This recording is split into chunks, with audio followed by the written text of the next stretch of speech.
Aloha, my fellow classmates and professor. This is Edward Paget, and my YouTube video today is going to be on Hawaiian cultures, what's real and what's not real. First of all, we'll start off with Hawaiian culture.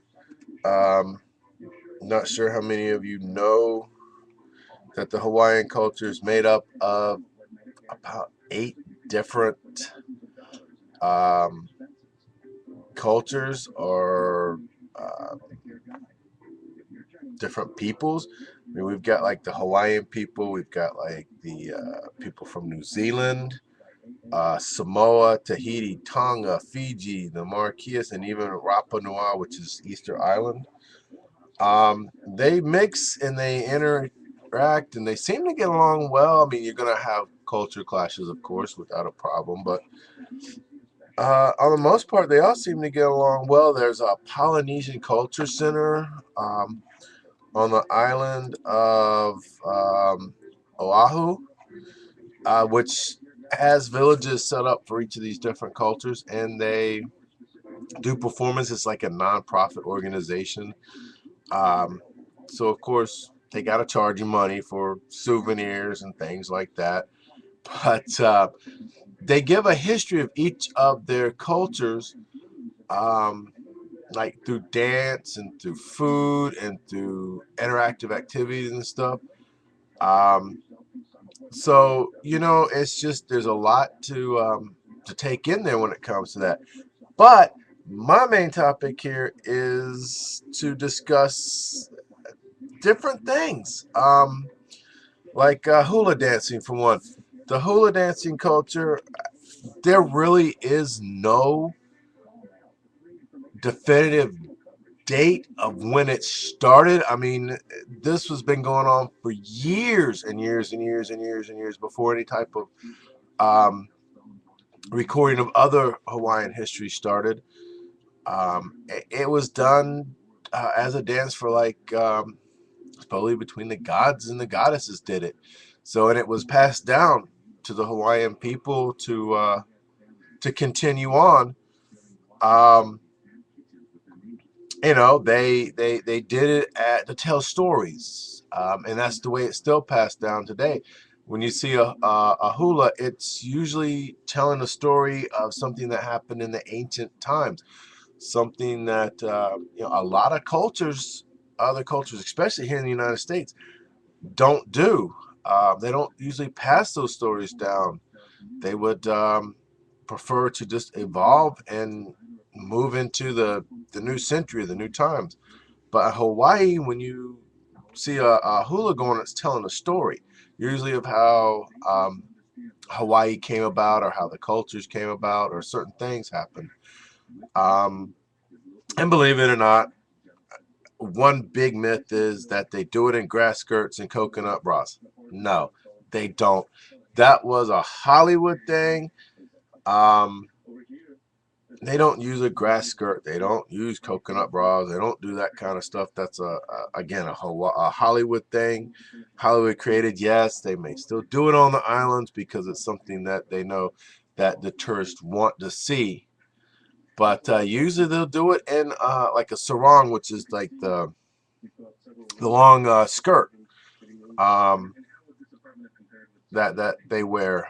And of course, when they started these, they didn't have that kind of stuff. They didn't have the wool cloth or the cotton cloth or anything like that. That was brought over once people found out about Hawaii.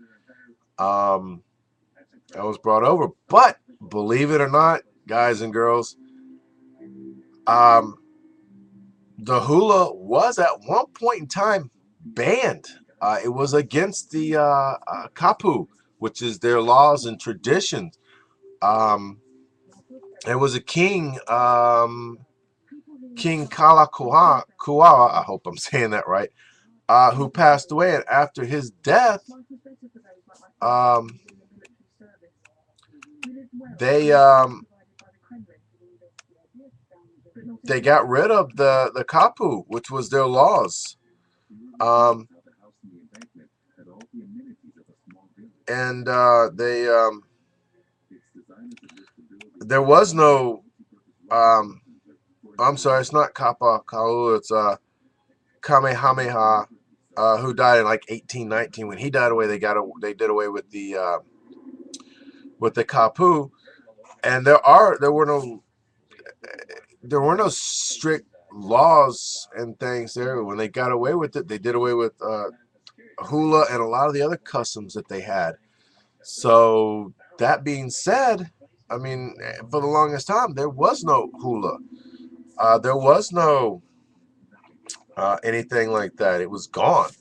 Um, People started to bring it back, um, and it was done in schools, hula schools, things like that, but it wasn't really done that much in public. Um, of course, there was a time when the Protestants, around the 1830s, roughly, there were schools and stuff like that, and the Protestant missionaries came over, saw it, and they said it was against God's ruling. It went against all religious beliefs, and it should be banned. Um, they never actually got it banned. It was when uh, it wasn't them that got it banned. It was banned a long time ago before them. Of course, you know, as time went on, Hollywood found out about Hawaii and the hula, and of course, this is where the grass skirts and the coconut bras come in. As I mentioned, it's not real. Hollywood, of course, took it and made it their own little twist on the hula, um, and a way to actually bring the hula back to the public eye. Um, these Hilo businessmen around the 1960s started holding hula competitions, and they would use that basically to bring people in during the slow season between March and April, for tourists. So of course that opened up the door for people to come in and see the hulas um, that they couldn't see in a Hollywood film or whatever. Um, so that's a little, and again, the purpose of a hula was to tell a story, to relate an ancient story that again would take us back, teach us of the Hawaiian culture, um, which is a good thing. I would just, and it's still going on today. That's what we're learning. Or a hula could be there as a warning um, of something that may happen. But that's the story of a hula. The last cultural myth or cultural difference in Hawaii would be the well-known Hawaiian pizza. Is it really Hawaiian? No, it's not. Believe it or not, it's not really Hawaiian. It actually came from a cook up in Ontario, Canada. Um, it's not, again, not a real Hawaiian pizza. Hawaiians actually don't even eat that. I can't say no, Hawaiians don't. Not a lot of Hawaiians eat that kind of pizza. A lot of them would rather have like pepperoni on a pizza or a sausage on a pizza or like a vegetarian pizza. Um, a lot of them don't like this that having like a sweet taste on the pizza, like the pineapple mixing with the acidity of, say, the tomato sauce or the pizza sauce. Doesn't usually blend for them. Um, some of the things that they do eat, believe it or not, it's what you and I would eat. Barbecue. They eat fish. They eat uh, stuff like breadfruit, apple bananas, passion fruit, kimchi, which is like a Korean dish, It's made of like pickled onions and cabbage and radishes and garlic and chilies. You know, you have some people that eat that.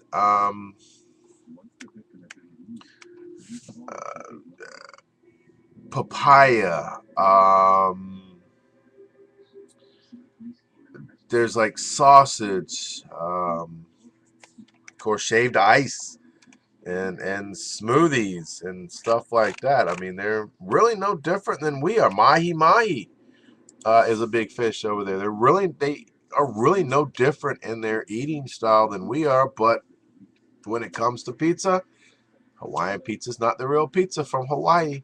So just keep that in mind next time you go to Pizza Hut or Little Caesars or Domino's. Maybe just asking for a ham and pineapple pizza instead of Hawaiian.